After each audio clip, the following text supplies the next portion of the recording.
The Grand Meridian Ballroom sparkled with crystal chandeliers and white roses.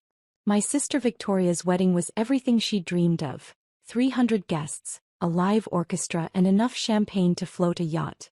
I sat at table 17, the one tucked behind a pillar where they'd seated the disappointing relatives nobody wanted in the photos. Why, there you are. Victoria's voice cut through the dinner conversation as she approached my table, her $15,000 Vera Wang gown trailing behind her. Her new husband Brad followed, looking uncomfortable in his tailored tuxedo. I was just telling Brad's family about you. I set down my fork, the salmon on my plate suddenly less appealing. That's nice. Yes, well, someone has to explain why you're dressed like that. Victoria gestured at my simple black dress. Elegant but understated, bought online for $200. Nothing compared to the designer gowns the other guests wore. Brad shifted awkwardly. Victoria, maybe. No, Brad, it's fine. Maya understands. Victoria smiled, but her eyes were cold. We can't all be successful. Some of us are late bloomers. Very, very late bloomers.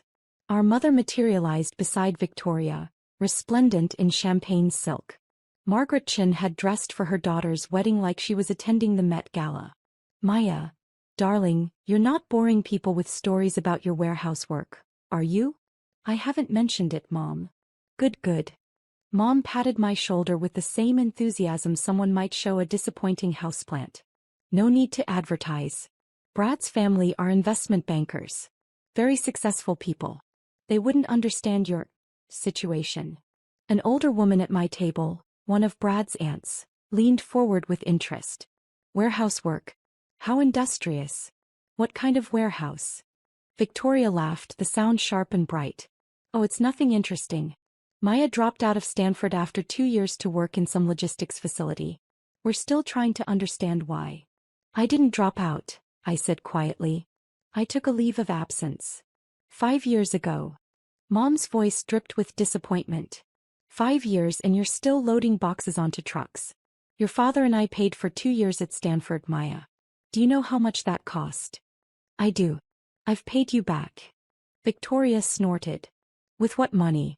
You live in that tiny apartment in Oakland and drive a 10-year-old Honda. Don't tell me you're swimming in cash. Brad's aunt looked between us, clearly uncomfortable.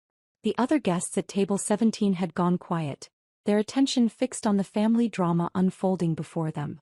It's honest work, I said, keeping my voice level. Honest. Victoria's laugh was louder now, drawing attention from nearby tables. Maya, please. You could have been a doctor. A lawyer. Something respectable.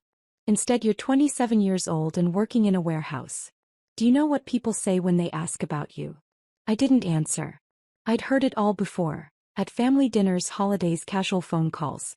Maya the dropout. Maya the disappointment. Maya the one who threw away her future. They pity us, Mom said, her voice dropping to a stage whisper that somehow carried across half the ballroom. They actually pity us. Where did you go wrong? They ask. What happened to Maya? I'm doing fine, I said. Fine. Victoria gestured around the ballroom. Look at this, Maya. This is what success looks like. Brad and I have a house in Pacific Heights. He's a senior associate at Goldman Sachs. I run my own interior design firm. We vacation in the Maldives. We're building something. That's great, Victoria. I'm happy for you. Are you? Her eyes narrowed. Because you don't look happy. You look exactly like what you are. A warehouse worker who couldn't cut it in the real world. Brad touched Victoria's arm. Honey, maybe we should. Should what? Pretend Maya's life choices are fine. Victoria shook her head. No. I've spent 5 years making excuses for her. She's finding herself, I'd say. She just needs time. Well, time's up. This is who she is. A photographer approached, camera raised. Miss Chin, could we get some family photos? Of course. Victoria's demeanor transformed instantly, her smile radiant. Mom, come on. And I suppose Maya should be in a few shots. Try to stand in the back, would you? And maybe smile like you're happy to be here. The next 20 minutes were a special kind of torture. Photo after photo with Victoria and Mom positioning me at the edges, half hidden behind cousins and aunts. The photographer tried to be professional, but even he seemed to sense the family dynamics at play. "Beautiful family," he said after the final shot. "You must be so proud of both your daughters, Mrs. Chen." Mom's smile didn't reach her eyes. "Oh yes, so proud. Though they've taken very different paths." "Mom's being generous," Victoria interjected, still beaming at the camera. "Maya works in a warehouse. Loading and unloading. Very physical work. We keep telling her to go back to school, but..." She shrugged helplessly. The photographer glanced at me with barely concealed pity before moving on to the next family group. Back at table 17, I found my seat taken by an elderly relative I barely recognized. I ended up standing near the bar, nursing a glass of water while the reception continued around me. Guests danced, laughed, celebrated. I checked my phone. 7:47 p.m. The Forbes announcement was scheduled for 8 p.m. Eastern, 5 p.m. Pacific. 13 minutes. Chin. I turned to find a young man in an expensive suit approaching. He looked vaguely familiar. Maybe one of Brad's colleagues? Yes. Tyler Morrison. I work with Brad at Goldman. He extended his hand and I shook it. "I have to say I'm a huge fan of your work." My stomach tightened. "Pie work. The logistics optimization algorithms you developed. Revolutionary stuff. We've been trying to implement similar systems in our supply chain analysis." Tyler's enthusiasm was genuine. When Brad mentioned his new sister-in-law was Maya Chen, I couldn't believe it.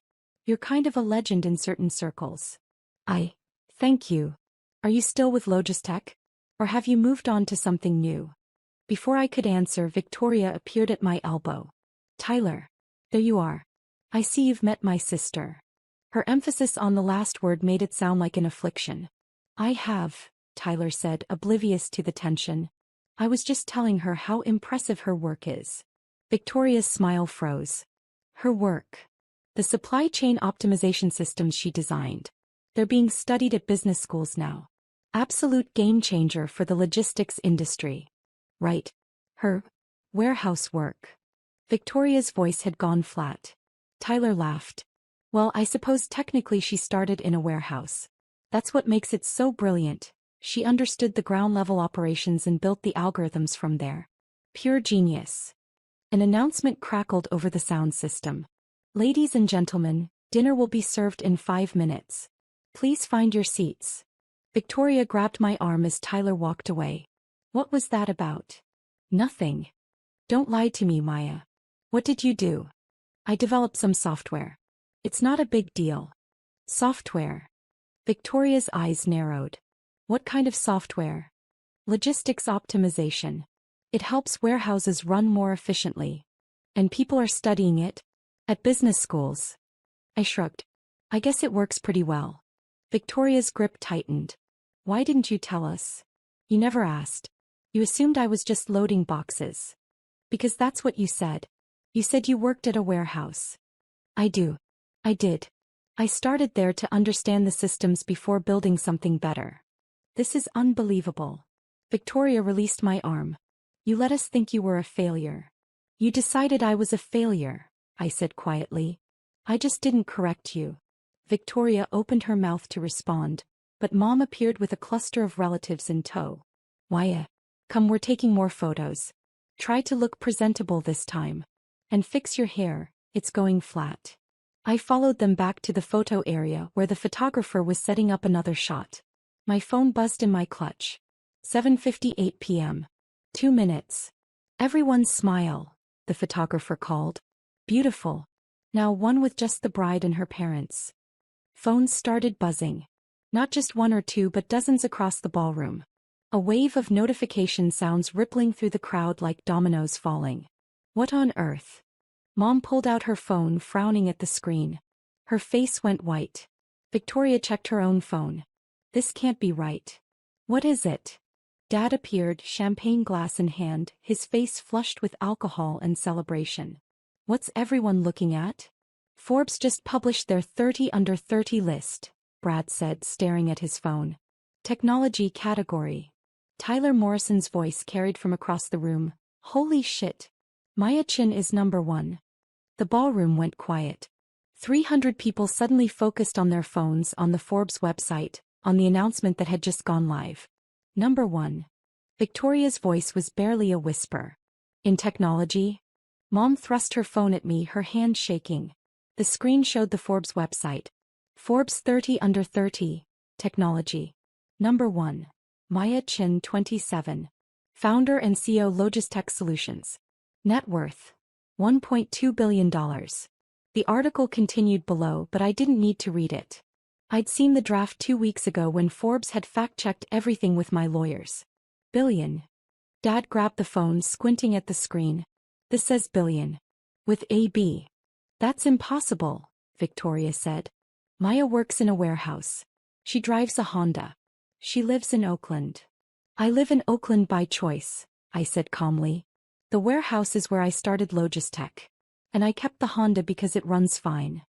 Tyler Morrison pushed through the crowd, his face lit with excitement. Maya. Congratulations. When were you going to tell us? Number 1.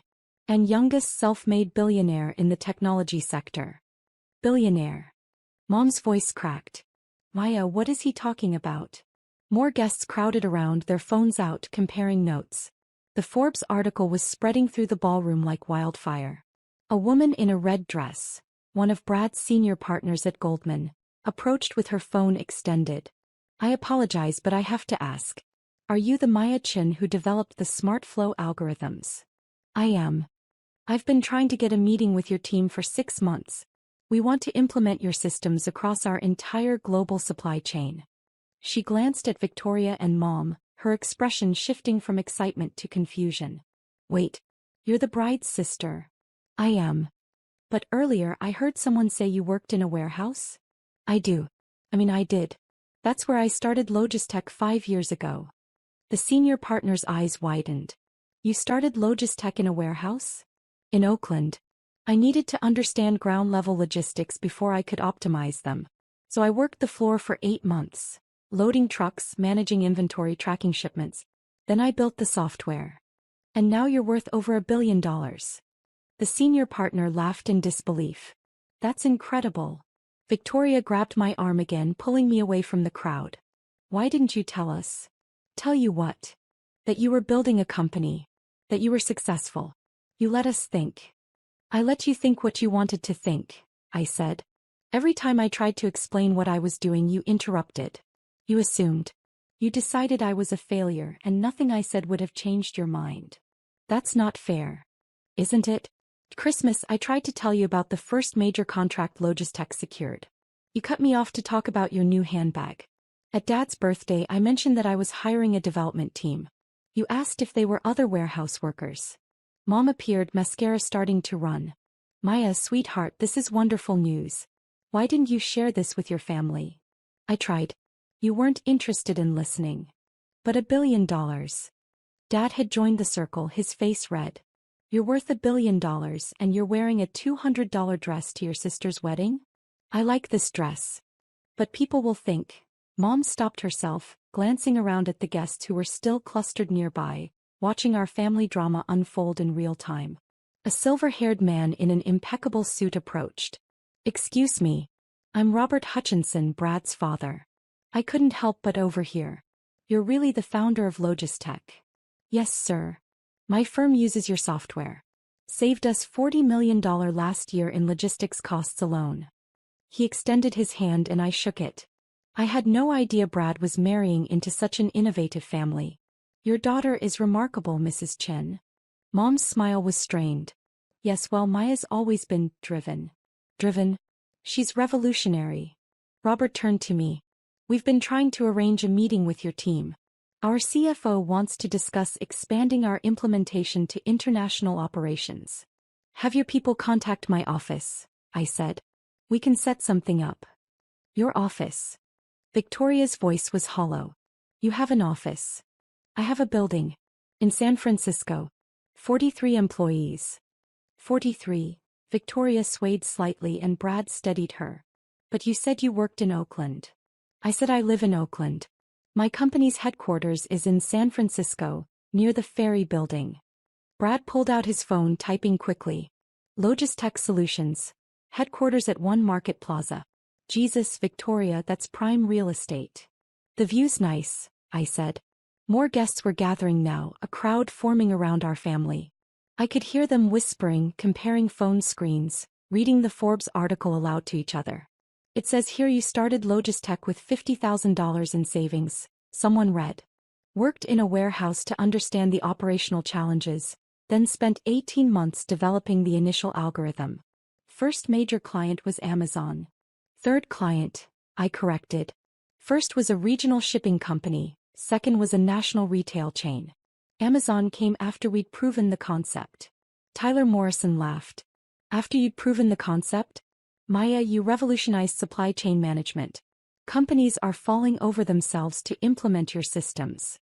The photographer appeared, camera raised. Miss Chin? The younger Miss Chin? Could we get some photos? Forbes might want to use these for their feature article. Feature article? Mom's voice rose an octave. Of course, the photographer said. They always do extended coverage of the #1 spot. Especially when it's someone as young as Miss Chin. This is huge news. Victoria grabbed the photographer's arm. Wait, you want photos of Maya? For Forbes, yes. The lighting in here is perfect, and with the wedding backdrop, it's a great human interest angle. Billionaire CEO celebrates sister's wedding. Very relatable. Relatable. Victoria repeated the word like it was foreign. My phone rang. My actual phone, not the personal one, but my work cell that I'd turned to silent for the wedding. I glanced at the screen. I need to take this. Now. Mom's voice cracked. Maya, there are people here who want to meet you. It's my head of PR. The Forbes announcement just went live. I need to coordinate our response. I stepped away from the crowd answering the call. Sir, yes, the reaction is significant. Schedule the press interviews for Monday. And yes, send the prepared statement to the usual outlets. I'll be available for calls tomorrow afternoon. When I returned, the crowd had grown. It seemed like half the wedding guests had migrated to our corner of the ballroom, phones out, questions ready. Miss Chin, is it true you turned down a buyout offer from Google? Someone asked. I did. 3 months ago. How much did they offer? $2 billion. But Logistech isn't for sale. Victoria made a choking sound. You turned down $2 billion? The company's worth more than that, and I'm not finished building it. A young woman in a sleek black dress pushed forward. Maya Chin? I'm Jennifer Walsh from TechCrunch. I'm here as a guest, but I have to ask, can I schedule an interview? This is the biggest tech story of the year. Have your editor contact my PR team, I said. We're scheduling media interviews for next week. Your PR team. Victoria laughed, the sound slightly hysterical. Of course you have a PR team. Why wouldn't you have a PR team? Brad's senior partner appeared again, this time with 2 colleagues in tow.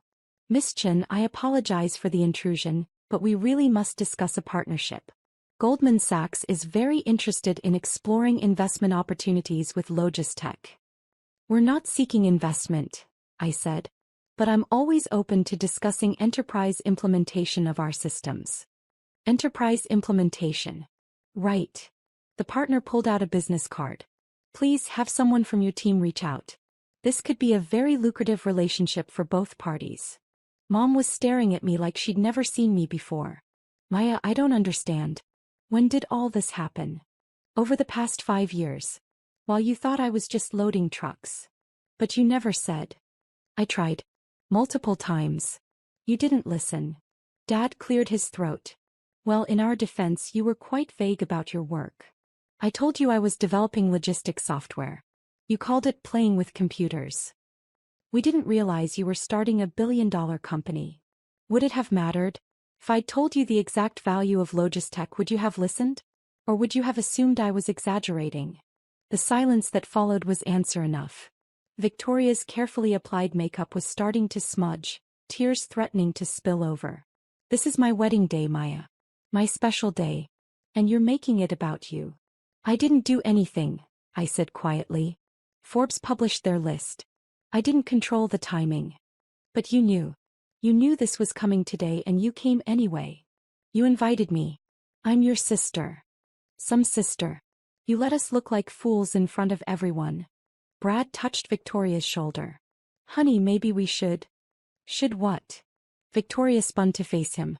Pretend this isn't happening? Everyone here is talking about Maya. My wedding is ruined. Your wedding is fine, I said. The Forbes list is news for about 5 minutes. Then people will go back to celebrating your marriage. But even as I said it, I knew it wasn't true. The crowd around us was growing, phones out, questions multiplying. The wedding had transformed into something else entirely. An impromptu press conference with 300 amateur journalists. Miss Chin.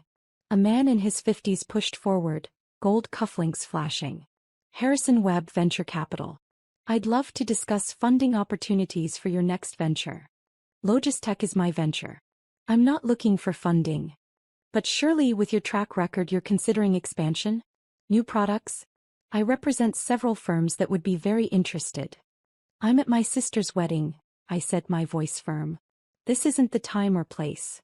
Harrison had the grace to look embarrassed. Of course. Apologies. But please take my card. For when you are ready to discuss opportunities. I accepted the card, the 10th I'd received in the last 15 minutes, and tucked it into my clutch alongside the others. Mom grabbed my arm, her grip desperate. Maya, darling, we need to talk. Privately. Mom, there's nothing to. Now. Her voice left no room for argument. She pulled me toward a quiet corner away from the crowd. Dad and Victoria followed, forming a tight circle that shut out the rest of the ballroom. Why didn't you tell us? Mom's whisper was fierce. Your own family, Maya. We had a right to know. Did you? Because every time I mentioned my work you dismissed it.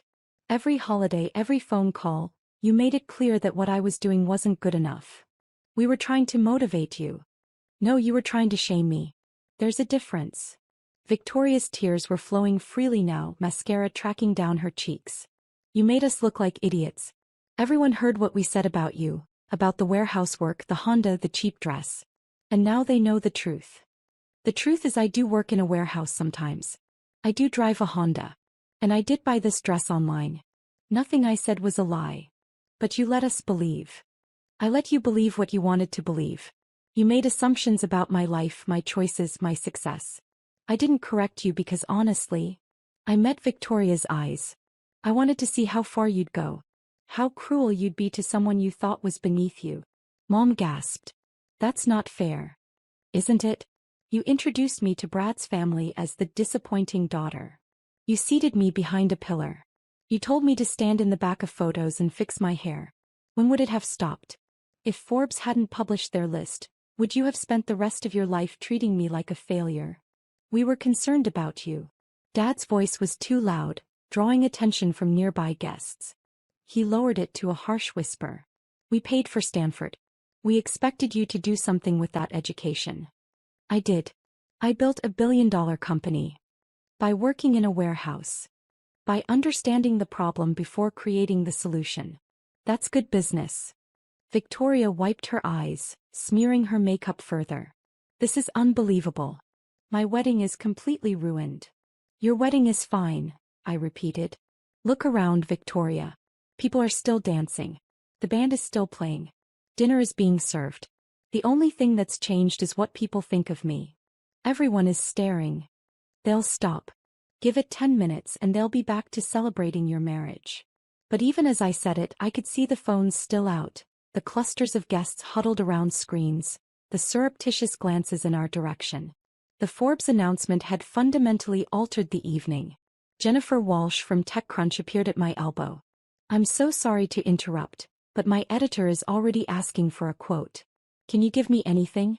Even just a sentence about your reaction to being named number one. I glanced at Victoria, whose face had gone from red to white to a concerning shade of purple. Not right now. Of course. But maybe later? After dinner. Jennifer, I said carefully, I'm at a family wedding. Any official statements will come through my PR team early next week. She nodded, backing away, but I could see her typing on her phone, probably tweeting the fact that she'd found me at my sister's wedding, that I'd declined to comment, that the youngest self-made billionaire in technology was celebrating family while the tech world exploded with news of her success. The orchestra started playing again, a signal that dinner was about to be served. Guests began drifting back to their tables, though many still held phones, still read articles, still whispered about the Chin family drama that had unfolded in real time. We need to take new photos, Victoria said suddenly. Family photos. With Maya in the center. Victoria. No, she's right, Mom said, her voice taking on a manic quality. We should have photos with Maya. Properly positioned. People will want to see them. People will want to see them, I repeated. Not because you're proud of me, but because I'm suddenly worth photographing. That's not what I meant. Isn't it? The photographer approached cautiously. I hate to interrupt, but if you want additional family photos, now would be the time. The lighting is perfect. Victoria grabbed my hand. Please, Maya. Just a few photos. For the family. I looked at my sister, her smudged makeup, her desperate eyes, her death grip on my hand. For all her cruelty, for all her dismissive comments and casual humiliations, she was still my sister. And this was still her wedding day. Okay, I said quietly. A few photos. We spent the next 10 minutes posing for the camera. This time I wasn't hidden in the back or half cropped out of the frame. Mom positioned me front and center, her arm around my waist, her smile bright and false. Beautiful family, the photographer said. You must be so proud. Mom's laugh was brittle. Oh, we are. So very proud. When the photos were finished, I escaped back to table 17. My salmon was cold, the vegetables congealed, but I didn't care. I just needed a moment away from the staring, the questions, the sudden attention. Tyler Morrison slid into the seat beside me. Hell of an evening. You could say that. For what it's worth, I think what you did is incredible. Starting from the ground up, really understanding the work before trying to optimize it, that's rare in tech. Thank you. And your family. He hesitated. Well, I'm sure they're just processing the news. They're processing the fact that I'm suddenly worth knowing. Tyler winced. Yeah. I heard some of what they said earlier.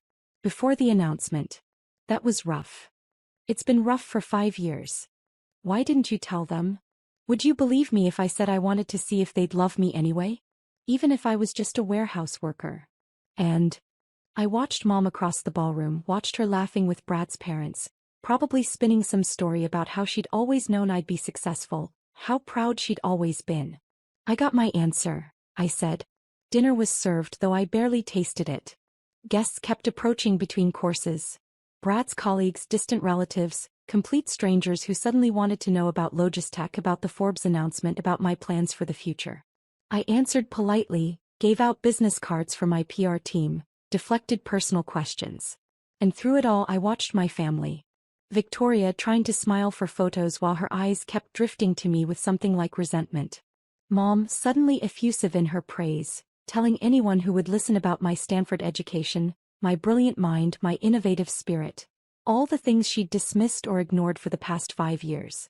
Dad calculating behind his eyes, probably already thinking about how my success could benefit him, his business, his social standing. The speeches began after dinner. Brad's best man told jokes about college adventures. Victoria's maid of honor cried through a story about their friendship. And then Dad stood, champagne glass raised, his face flushed with alcohol and emotion. I want to say a few words about my daughters, he began, his voice carrying across the ballroom. Victoria, you've always made us proud. Your business, your marriage to Brad, your success. It's everything we could have hoped for. Victoria beamed from the head table. And Maya. Dad paused, his eyes finding me in the crowd. Maya has surprised us all tonight. When Forbes announced their 30 under 30 list, when we saw our daughter, our youngest daughter, ranked #1 in technology, worth over $1 billion. Well, I'll be honest. We were stunned. Polite laughter rippled through the crowd. But I want everyone here to know, Dad continued, that we've always believed in Maya. Always known she was destined for great things. And tonight, seeing her success recognized on such a prestigious platform, we couldn't be more proud. To my brilliant, innovative, remarkable daughter, Maya Chin. The ballroom erupted in applause. 300 people raising their glasses, toasting my success, my innovation, my remarkable achievements. I didn't raise my glass. I sat at table 17 watching my father lie to 300 people, watching him rewrite 5 years of dismissal and disappointment into a narrative of support and belief. And I smiled. Because I knew the truth. They knew the truth. And thanks to Forbes, thanks to the timing of that announcement, half the guests here knew the truth too. They'd heard what Mom and Victoria said before the announcement. They'd witnessed the casual cruelty, the dismissive comments, the way my family had treated me when they thought I was just a warehouse worker with a cheap dress and a 10-year-old Honda. The evening wound down slowly. Cake was served, a 6-tier masterpiece with real gold leaf. The band played and couples danced. Victoria and Brad cut the cake for photos, smiling and laughing, but I could see the tension in my sister's shoulders, the way she kept glancing at me. Around 10 o'clock I decided I'd fulfilled my family obligations. I found Victoria near the bar, scrolling through her phone, probably reading the hundreds of Forbes articles and social media posts about Logistech. "I'm going to head out," I said. Victoria looked up, her eyes red from crying and champagne. "You're leaving? It's been a long day." "Why, He stopped, searching for words. "I'm sorry. For what I said. Before. Are you sorry? Or are you sorry that everyone heard you say it?"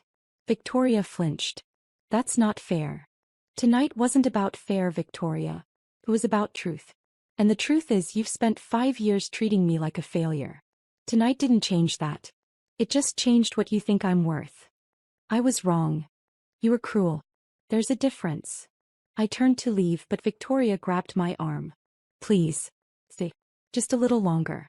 People want to talk to you. People want to talk to the Forbes #1. They don't want to talk to me. And honestly, I don't want to talk to them. But enjoy your wedding, Victoria. Congratulations on your marriage. I hope Brad makes you happy." I pulled away and headed for the exit. Mom intercepted me in the lobby, slightly unsteady in her heels. "Why, you're not leaving." "I am. But there are people, investors, business owners, they want to meet you. They can contact my office on Monday." "Why, please." Mom's voice cracked. "I know I said some things tonight. Things I shouldn't have said. But you have to understand we didn't know. We thought we were helping." "Helping? By calling me a disappointment in front of 300 people? I never used that word." "Victoria did. And you agreed with her. You smiled and nodded while she told everyone I was the family failure." Mom's eyes filled with tears. "I'm sorry. Are you? Or are you just sorry that I'm not actually a failure?" I didn't wait for an answer. I walked out of the Grand Meridian Ballroom, through the marble lobby into the cool San Francisco night. My Honda was parked 3 blocks away. I hadn't wanted to pay for valet. I walked slowly, my cheap heels clicking on the sidewalk, my $200 dress swishing around my knees. My phone buzzed with messages. My head of PR, my lawyers, my development team, media outlets, investors. Everyone wanted a piece of the Forbes #1. But I didn't check them. Not yet. I drove across the Bay Bridge to Oakland to my tiny apartment with the view of the water, and changed into sweats and an old Stanford t-shirt, from the 2 years I'd attended before taking that leave of absence to build a company. Tomorrow the interviews would start. The media frenzy would intensify. Logistech would be thrust into the spotlight, and with it my story. The warehouse worker who became a billionaire, the Stanford dropout who revolutionized logistics, the family disappointment who proved everyone wrong. But tonight I just sat on my balcony and watched the lights of San Francisco sparkle across the bay. I thought about Victoria, probably still at her reception, trying to salvage her special day.